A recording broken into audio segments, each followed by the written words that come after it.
नमस्कार दोस्तों, आज हम आपको अघन मास में सुनी जाने वाली श्री कृष्ण जी की 5 कहानी सुनाने जा रहे हैं, जिसे सुनने से श्री कृष्ण भगवान की विशेष कृपा प्राप्त होती है। अघन का महीना श्री कृष्ण भगवान को विशेष प्रिय है, तो चलिए कहानी शुरू करते हैं। द्वारिका नगरी में एक धर्मशाला थी, जहाँ साधुओं की टोली देख रेख करती थी। वह भगवान का नित्य नियम से कर्म पूजा पाठ किया करती थी। एक दिन उसकी धर्मशाला में एक युवक आया। वह बहुत थका हुआ था। सुबह साधुओं का नित्य नियम था। वह 4 बजे उठकर भगवान का नित्य नियम पूजा पाठ भजन कीर्तन किया करते थे। साधु महाराज की आवाज सुनकर उस व्यक्ति की आंख खुल गई और वह साधुओं की टोली में जाकर खड़ा होकर बोला, महाराज कोई वक्त है इतनी जोर जोर भगवान का भजन कीर्तन करने का? सभी सो रहे हैं और आप लोग सबकी नींद खराब कर रहे हैं। साधु बोले, सबका 2 वक्त की रोटी सुख चैन सब मिलता है।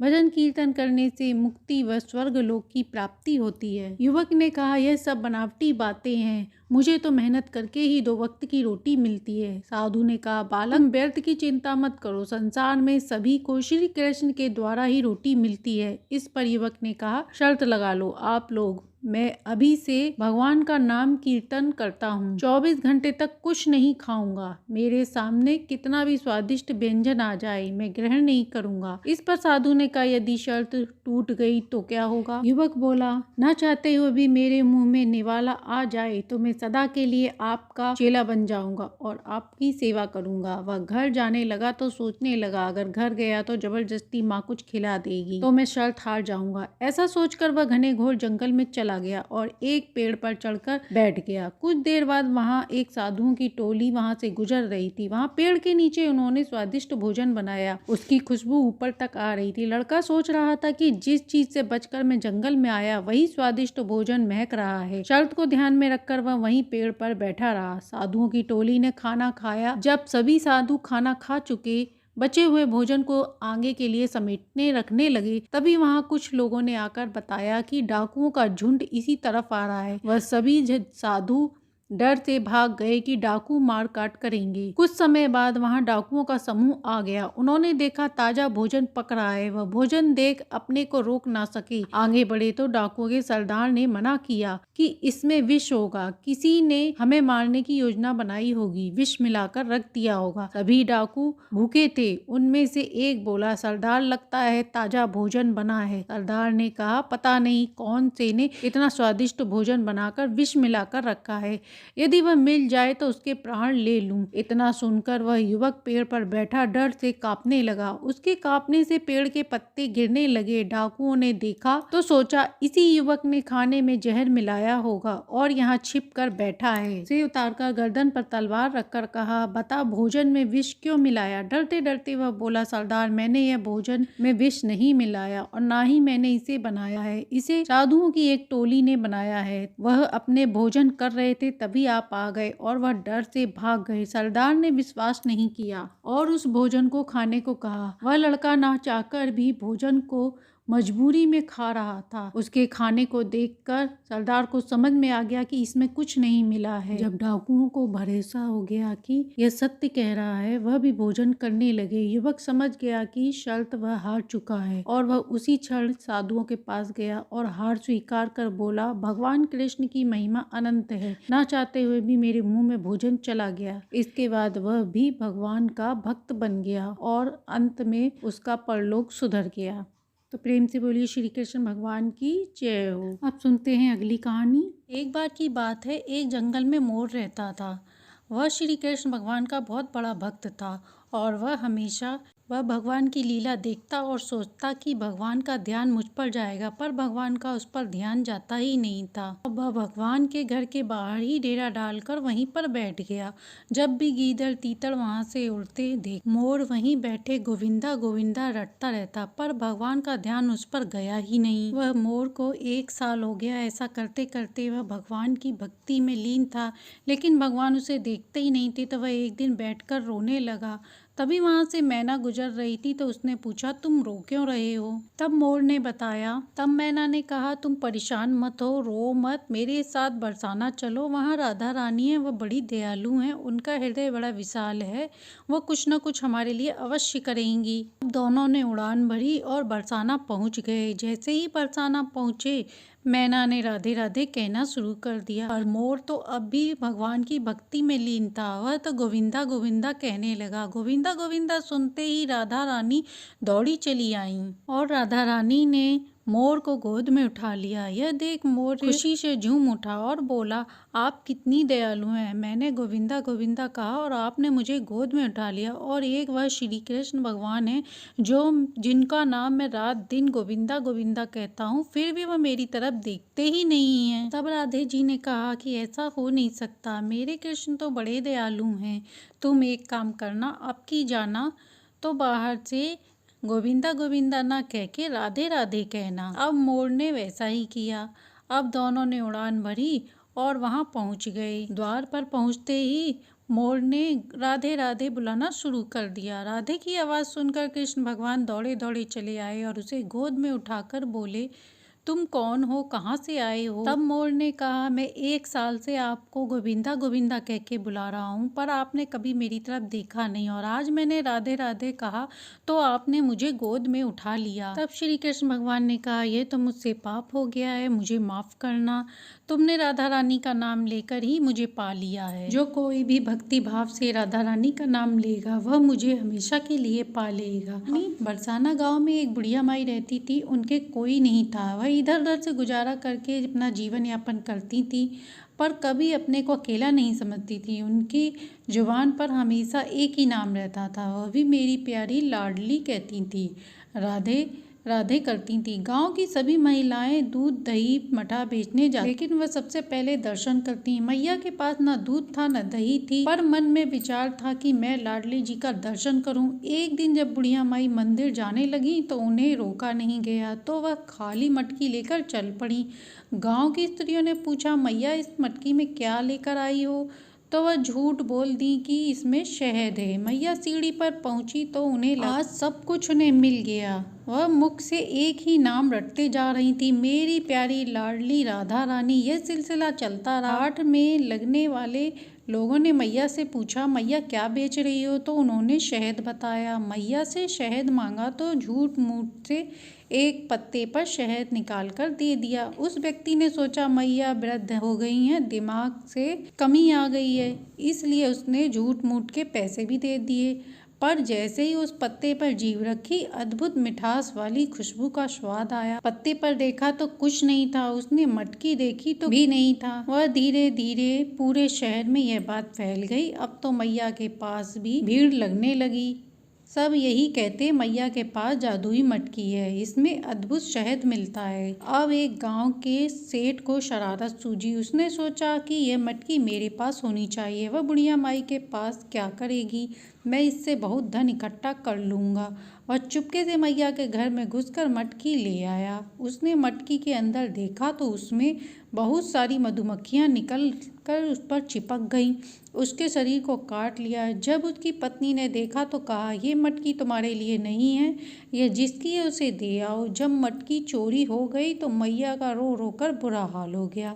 वह सोचने लगी कि मैं अपनी लाडो के पास अब कैसे जाऊंगी। न खाया न पिया और रोने लगी। सेठ मटकी लेकर वापस आया और माफी मांगी। मैया मटकी देखकर खुश हो गई और उसे माफ कर दिया। अब सबको गांव में पता चल गया कि यह मटकी मैया के प्रेम भाव की मटकी है, जो राधे नाम की मिठास से भरी है। श्री राधे नाम की महिमा का वर्णन करना ही मुश्किल है। अब सुनते हैं चौथी कहानी। एक बार की बात है, एक गांव में एक गरीब स्त्री रहती थी। उसके पति का स्वर्गवास हो गया। उसकी सास बड़ी कठोर थी, वह उसे बहुत कष्ट देती। एक दिन उसने अपनी बहू और पोते को घर से निकाल दिया। वह चलते चलते एक जंगल में पहुंच गए। वहां एक पेड़ के नीचे बैठकर विश्राम करने लगे। वहीं पर गणेश जी का एक मंदिर था। वहां लोग गणेश जी की पूजा करने आते थे। वहां लोग भगवान को प्रसाद चढ़ाते व बचा प्रसाद बांट देते। इसी प्रकार दोनों माँ बेटे का गुजारा होने लगा।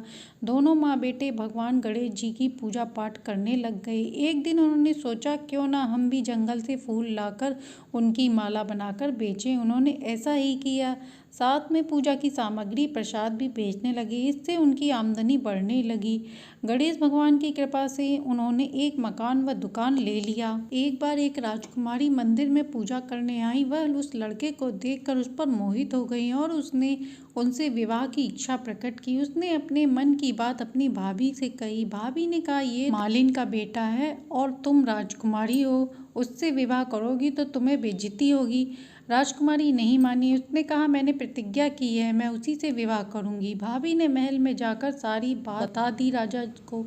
राजा ने सुनने के बाद राजकुमारी का विवाह उसकी पसंद के लड़के से करने को तैयार हो गए। मालिन ने बेटे के साथ उसका विवाह करवा दिया। मालिन ने सबसे पहले गणेश मंदिर ले जाकर बेटे बहू को आशीर्वाद दिलाया। गणेश जी का आशीर्वाद दिलाने के बाद पूरे नगर में यह बात फैल गई कि गणेश आराधना से सबके दुख दूर हो जाते हैं। यह बात सुनकर सभी लोग दूर दूर से गणेश दर्शन को आने लगे। मंदिर में भीड़ बढ़ने लगी और बिक्री भी होने लगी। उधर उसकी सास के बुरे दिन आ गए। वह दाने दाने को मोहताज हो गई। अन्नदाता उनसे रूठ गए। वह रोती हुई उसी गणेश भगवान के मंदिर में आ पहुंची। वह मालिन के बेटे से बोली, मैं भूखी हूँ, मुझे रोटी कपड़ा दे देना, इसके बदले मैं तुम्हारे घर का काम कर दूंगी। लड़के को उस पर दया आ गई। उसने उसे काम पर रख लिया। उसने अपनी दादी को नहीं पहचाना। जब मालिन घर आई तो उसने सास को देखा और पूछा, आप यहाँ कैसे सासू माँ?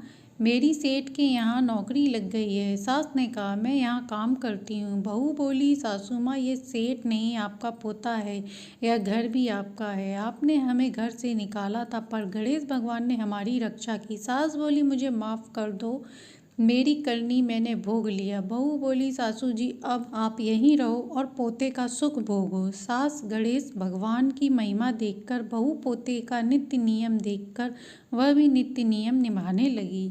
हे गणेश भगवान, जैसे आपने उनकी रखी वैसे ही सबकी रखी। अब 5वीं कहानी, धर्मराज जी की कहानी। एक नगर में एक बुढ़िया माई रहती थी। उनके 5 बहुएं थी। बुढ़िया माई धार्मिक प्रवृत्ति की थी। वह महीने की संक्रांति पर धर्मराज जी की कहानी सुनती, पूजा करती, उद्यापन करती, सभी को दान करती। दान करते करते उनके घर की सभी वस्तुएं दान में चली गईं। बुढ़िया माई 4 बहुएं थीं, उनमें से 3 बहुएं धार्मिक थीं। छोटी बहू पूजा पाठ नहीं करती थी। वह अपने सास के दान से परेशान थी। बुढ़िया माई की 3 बहुएं कुछ नहीं कहती थी, पर छोटी बहू कहती, माँ जी, हम आपके दान पुण्य से परेशान हैं। अब घर में कुछ भी नहीं बचा है, सिवाय दीवार और ईंट बची है। हम क्या खाएं? खाने के लिए भी, पानी पीने के लिए भी कुछ नहीं है। वह कहती, जब भगवान की कृपा होगी तब हमें धन मिलेगा। उनकी तीनों बहुएं कुछ नहीं कहती। बुढ़िया माई के लड़के भी परेशान थे, क्योंकि वह जितना कमा के लाते सब दान में बुढ़िया माई दे देती थी। धर्मराज जी इस बात से प्रसन्न हो गए और परीक्षा लेने आए। बोले, बहुत ठंड है, कुछ ओढ़ने को दे दो मैया। तब बुढ़िया माई ने आवाज लगाकर बहू को कहा कि ब्राह्मण आए हैं, उन्हें सर्दी लग रही है, शॉल लाकर दे दो। छोटी बहू ने कहा, माँ जी, हमारे पास खुद ओढ़ने को कुछ नहीं है, ब्राह्मण को कहाँ से दें? बुढ़िया माई ने इधर उधर देखा। पास में एक चादर पड़ी थी, वह उसके पति की थी। उन्होंने वही चादर उठाकर दे दी। छोटी बहू ने कहा, ये तो पिताजी की चादर है, अब पिताजी क्या ओढ़ेंगे? बुढ़िया माई ने कहा, हम लोग छत के नीचे रहते हैं, हमें ठंड कम लगेगी। वह ब्राह्मण खुले में रहता है, उसे ठंड ज्यादा लगेगी। इस प्रकार दान करते करते बुढ़िया माई की एक दिन मृत्यु हो गई। धर्मराज जी आए और उसे आदर के साथ स्वर्ग ले गए। स्वर्ग में जब उतारने लगे तो उन्हें धरती नहीं मिली, वहाँ पानी पानी। जब वो वहाँ डूबने लगी, बुढ़िया माई परेशान हो गई। वह धर्मराज जी के पास हाथ जोड़कर बोली, हे प्रभु, ये क्या हो रहा है? मुझे धरती क्यों नहीं मिल रही? धर्मराज जी ने कहा, बुढ़िया माई, तुमने दान पुण्य तो बहुत किया, पर कभी धरती माता की कहानी नहीं सुनी, इसी कारण तुम्हें धरती नहीं मिल रही है। बुढ़िया माई बोली, हे प्रभु, मुझे धरती माता की पूजा उद्यापन विधि बताएं, वह 7 दिन का समय दें। उनकी विनती से धर्मराज जी प्रसन्न हो गए। वह उनके दान पुण्य से पहले ही प्रसन्न थे। धर्मराज जी ने उन्हें धरती पर भेज दिया और उनके शरीर में प्राण वापस आ गए और सभी लोग रो रहे थे। तभी बुढ़िया माई उठ बैठी। सभी डर गए तो माँ ने कहा, बेटा डरो मत, मैं जीवित हूँ। 7 दिन के लिए मुझे यमराज जी ने धरती पर पूजा करने के लिए पुनः भेजा है। छोटी बहू ने कहा, माँ जी, आपने तो घर में कुछ भी नहीं छोड़ा, आज धरती माता की उद्यापन पूजा कैसे करेंगी? बुढ़िया माई ने कहा, मेरे पास 7 दिन का समय है, तुम लोग व्यवस्था कर दो। बड़ी बहू गांव में जाकर चुनरी, हरा मूंग, चप्पल मांग लाई और सारी चीजें लाकर बुढ़िया माई को दे दी। अपनी सभी वस्तुओं को लेकर पीपल के पेड़ के नीचे बुढ़िया माई कथा सुनने अपनी बहुओं के साथ चल दी। 7 दिन तक लगातार उन्होंने कथा पूजन किया। छोटी बहू नहीं जाती। 7वें दिन बुढ़िया माई ने उद्यापन किया और उनकी मृत्यु हो गई। सभी ने छोटी बहू के अनुसार गंगा जल की छींटे मारकर शमशान घाट पे ले जाकर उनका अंतिम संस्कार कर दिया। अब बुढ़िया माई स्वर्ग आई, उन्हें धरती मिल गई। धर्मराज जी बोले, बुढ़िया माई, मैं तुमसे प्रसन्न हूँ, मांगो, कोई वरदान मांगना हो तो मांग लो। बुढ़िया माई ने कहा, हे प्रभु, यदि आप मुझ पर प्रसन्न हैं तो मेरे द्वारा दिया गया जितना भी दान है वो 100 गुना वापस कर मेरे घर पहुंचा दीजिए। इस प्रकार बुढ़िया माई का घर अनधन से भर गया। बड़ी बहू अंदर गई तो हैरान होकर चौंक गई और सभी को बुलाया तो सभी दौड़े दौड़े आए और देखा तो सभी चकित रह गए। घर में धन हीरे मोती भंडार भरे थे। छोटी बहू की कोठरी में कुछ नहीं था। छोटी बहू ने क्षमा मांगी। बुढ़िया माई के बेटे बोले, माँ का पुण्य हमें सूद समेत वापिस मिल गया। सभी लोगों ने धर्मराज जी की जय, धरती माता की जय का जयकार करने लगे। तो ये थी अगहन मास में सुनी जाने वाली कृष्ण जी को प्रिय 5 कहानी। पांचों कहानी अच्छी लगी है तो लाइक एंड सब्सक्राइब करें।